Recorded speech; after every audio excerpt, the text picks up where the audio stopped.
Hello दोस्तों, बेलिज्म academy YouTube channel में आपका फिर से बहुत बहुत स्वागत है। दोस्तों, आज के इस वीडियो में हम मोस्ट इंपॉर्टेंट क्वेश्चंस को सॉल्व करने वाले हैं जो कि आपके यूपी टेट, सुपर टेट, साथ ही साथ आपके लेखपाल एग्जाम के लिए मोस्ट इंपॉर्टेंट है। दोस्तों, इस वीडियो में मैंने सारे क्वेश्चन सेलेक्टेड लिए हैं जो कि आपके सिलेबस पर बेस्ड होंगे, साथ ही साथ आपके प्रीवियस क्वेश्चन पर बेस्ड होंगे। तो वीडियो को ध्यान से देखिएगा और वीडियो के लास्ट मुझे जरूर बताइएगा कि आज के इस वीडियो में आपके कितने क्वेश्चन सही हुए। तो बिना देरी करते हुए चलिए शुरू करते हैं सबसे पहले क्वेश्चन से। सबसे पहला क्वेश्चन है, मूल संविधान में कितनी भाषाओं का उल्लेख था? ऑप्शन आपके सामने 12, ऑप्शन बी 14, ऑप्शन सी 18 या फिर ऑप्शन डी 22। इसका सही आंसर हो जाएगा ऑप्शन बी 14। दोस्तों, याद रखिए कि मूल संविधान में टोटल 14 भाषाओं का उल्लेख था। अगर आपसे पूछा जाता है कि वर्तमान में संविधान में कितने भाषाओं का उल्लेख है, तो याद रखिएगा 22 भाषाओं का उल्लेख है। आतंकवादी वृक्ष किसे कहा जाता है? ऑप्शन आपके सामने बरगद, ऑप्शन बी शीशम, ऑप्शन सी बांस या फिर ऑप्शन डी यूकेलिप्टिस। इसका सही आंसर हो जाएगा ऑप्शन डी यूकेलिप्टिस। दोस्तों, याद रखिए कि यूकेलिप्टिस को आतंकवादी वृक्ष कहा जाता है। अगर आपसे पूछा जाता है कि सबसे लंबा पौधा कौन सा है, तो याद रखिएगा यूकेलिप्टिस है। और अगर आपसे पूछा जाता है कि सबसे तेजी से बढ़ने वाला पौधा कौन सा है, तो याद रखिएगा बांस है। और अगर आपसे पूछा जाता है कि कौन सा जानवर बांस खाता है, तो याद रखिएगा कि जो पांडा है ये बांस खाता है। अगला क्वेश्चन, नेक्स्ट क्वेश्चन है, सामाजिक वानिकी में प्रयुक्त बहुउद्देशीय वृक्ष का एक उदाहरण कौन सा है? ऑप्शन आपके सामने चीड़, option B oak, option C खेजड़ी या फिर ऑप्शन डी साल। इसका सही आंसर हो जाएगा ऑप्शन सी खेजड़ी। दोस्तों, याद रखिए कि सामाजिक वानिकी शब्द का प्रयोग सर्वप्रथम 1976 में राष्ट्रीय कृषि आयोग के द्वारा किया गया था। और दिए गए ऑप्शन में जो खेजड़ी वृक्ष है ये एक बहुउद्देशीय वृक्ष का उदाहरण है, क्योंकि खेजड़ी वृक्ष का हर पार्ट कोई ना कोई काम में लिया जाता है। अगला क्वेश्चन, विश्व का सबसे बड़ा नदी द्वीप कहाँ पर स्थित है? ऑप्शन आपके सामने चीन में, ऑप्शन बी भारत में, ऑप्शन सी ब्राजील में या फिर ऑप्शन डी मनीला में।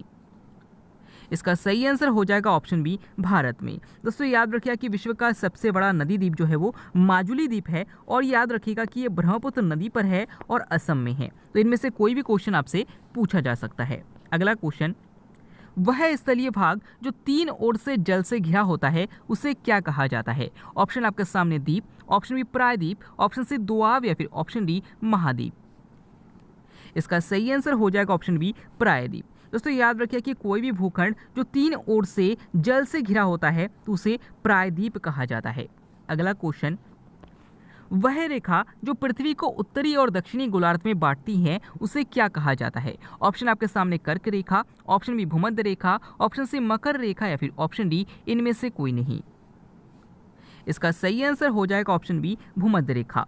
दोस्तों, अगर हम ग्लोब को देखें तो आपको पता है कि सबसे बीच में भूमध्य रेखा है जो कि उत्तरी गोलार्ध और दक्षिणी गोलार्ध को बांट देता है। यानी कि दिए गए ऑप्शन में जो भूमध्य रेखा है यह इसका सही आंसर हो जाएगा। अगला क्वेश्चन, किस महाद्वीप में मरुस्थल नहीं है? ऑप्शन आपके सामने Asia, option B Africa, option C Europe या फिर ऑप्शन डी ऑस्ट्रेलिया। इसका सही आंसर हो जाएगा ऑप्शन सी यूरोप। दोस्तों, याद रखिएगा कि अगर आपसे पूछा जाता है कि किस महाद्वीप में मरुस्थल नहीं है, तो याद रखिएगा यूरोप में एक भी मरुस्थल नहीं है। और अगर आपसे पूछा जाता है कि किस महाद्वीप में ज्वालामुखी नहीं है, तो याद रखिएगा कि जो ऑस्ट्रेलिया महाद्वीप है इसमें ज्वालामुखी नहीं है। यानी कि मरुस्थल विहीन महाद्वीप यूरोप को कहा जाता है और जो ज्वालामुखी विहीन जो महाद्वीप है वो ऑस्ट्रेलिया को कहा जाता है। अगला क्वेश्चन, साबूदाना किस वृक्ष से प्राप्त किया जाता है? ऑप्शन आपके सामने चीड़, option B Pinus, option C Betula या फिर ऑप्शन डी साइकस। इसका सही आंसर हो जाएगा ऑप्शन डी साइकस। दोस्तों, याद रखिए कि जो साइकस होता है इस पौधे से साबूदाना प्राप्त किया जाता है। अगर आपसे पूछा जाता है कि भोजपत्र किस वृक्ष से प्राप्त किया जाता है, तो याद रखिएगा बेट्यूला वृक्ष से प्राप्त किया जाता है। अगला क्वेश्चन, एस आकार का महासागर कौन सा है? ऑप्शन आपके सामने प्रशांत महासागर, ऑप्शन बी हिंद महासागर, ऑप्शन सी अटलांटिक महासागर या फिर ऑप्शन डी इनमें से कोई नहीं। इसका सही आंसर हो जाएगा ऑप्शन सी अटलांटिक महासागर। दोस्तों, अगर आपसे पूछा जाता है कि एस आकार का महासागर कौन सा है, तो याद रखिएगा अटलांटिक महासागर है। और अगर आपसे पूछा जाता है कि एस आकार का महाद्वीप कौन सा है, तो याद रखिएगा कि जो अंटार्कटिक महाद्वीप है ये एस आकार का महाद्वीप है। अगर आपसे पूछा जाता है कि प्रशांत महासागर का आकार कैसा है, तो याद रखिएगा त्रिभुजाकार है। अगला क्वेश्चन, नेक्स्ट क्वेश्चन है, प्याज किसका परिवर्तित रूप है? ऑप्शन आपके सामने फल, option B full, option C तना या फिर ऑप्शन डी जड़। इसका सही आंसर हो जाएगा ऑप्शन सी तना। दोस्तों याद रखिए कि जो प्याज है, आलू है, इसके साथ साथ लहसुन है और जो आपकी अदरक है, ये सारे के सारे आपके तने के अंतर्गत आएगा। तो आप कैसे याद रखेंगे? तो याद रखिए कि जब आप आलू और अरबी की सब्जी बनाते हैं तो उसमें जो जो चीज़ आप यूज़ करते हैं वो सब के सब तना है। जैसे अगर आप आलू और अरबी की सब्जी बनाएंगे तो आप प्याज यूज़ करेंगे, आप लहसुन यूज़ करेंगे, आप अरबी यूज़ करेंगे, आप आलू यूज़ करेंगे, तो ये सारे के सारे याद रखिएगा तना है। तो इंपॉर्टेंट है, याद रखिएगा। अगला क्वेश्चन, सबसे ज़्यादा बाघ किस राज्य में पाया जाता है? ऑप्शन आपके सामने पश्चिम Bengal, option B Madhya Pradesh, option C Tamil Nadu या फिर ऑप्शन डी उत्तर प्रदेश। इसका सही आंसर हो जाएगा ऑप्शन बी मध्य प्रदेश। दोस्तों याद रखिए कि अगर आपसे पूछा जाता है कि सबसे अधिक बाघ किस राज्य में पाए जाते हैं तो मध्य प्रदेश में पाए जाते हैं, और अगर आपसे पूछा जाता है कि सबसे अधिक एशियाई शेर किस राज्य में पाए जाते हैं तो याद रखिएगा गुजरात में पाए जाते हैं। याद रखिएगा कि मध्य प्रदेश को टाइगर स्टेट के नाम से भी जाना जाता है। अगर आपसे पूछा जाता है कि अंतर्राष्ट्रीय बाघ दिवस कब मनाया जाता है तो याद रखिएगा कि 29 जुलाई को अंतर्राष्ट्रीय बाघ दिवस मनाया जाता है। अगला क्वेश्चन, शुष्क बर्फ क्या कहलाता है? ऑप्शन आपके सामने है सल्फर डाइऑक्साइड, ऑप्शन बी ठोस carbon dioxide, option C sodium carbonate या फिर ऑप्शन डी कैल्शियम कार्बोनेट। इसका सही आंसर हो जाएगा ऑप्शन बी ठोस कार्बन डाइऑक्साइड। दोस्तों याद रखिए कि ठोस कार्बन डाइऑक्साइड को शुष्क बर्फ भी कहा जाता है। अगर आपसे पूछा जाता है कि आग बुझाने वाली गैस किसे कहा जाता है तो याद रखिएगा कार्बन डाइऑक्साइड को आग बुझाने वाली गैस कहा जाता है, और अगर आपसे पूछा जाता है कि दम घोटू गैस किसे कहा जाता है तो याद रखिएगा कार्बन मोनोऑक्साइड को दम घोटू गैस कहा जाता है। अगला क्वेश्चन, एलिसा परीक्षण किसके लिए किया जाता है? ऑप्शन आपके सामने AIDS, option B malaria, option C filaria या फिर ऑप्शन डी जॉन्डिस।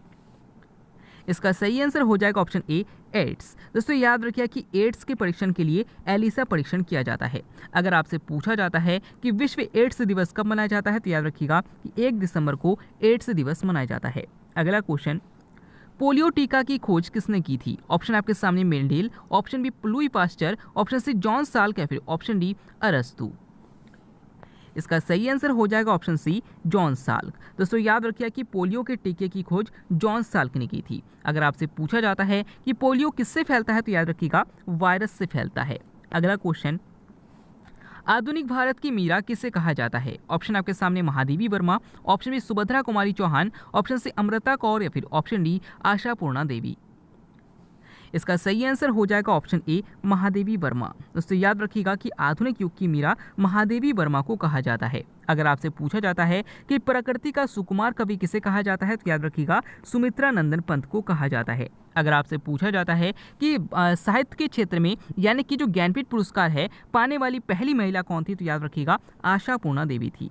अगला क्वेश्चन, नेक्स्ट क्वेश्चन है, 2 देशांतरों के बीच कितने मिनट का अंतर होता है? ऑप्शन आपके सामने है 4 minute, option B 8 minute, option C 12 minute या फिर ऑप्शन डी 16 मिनट।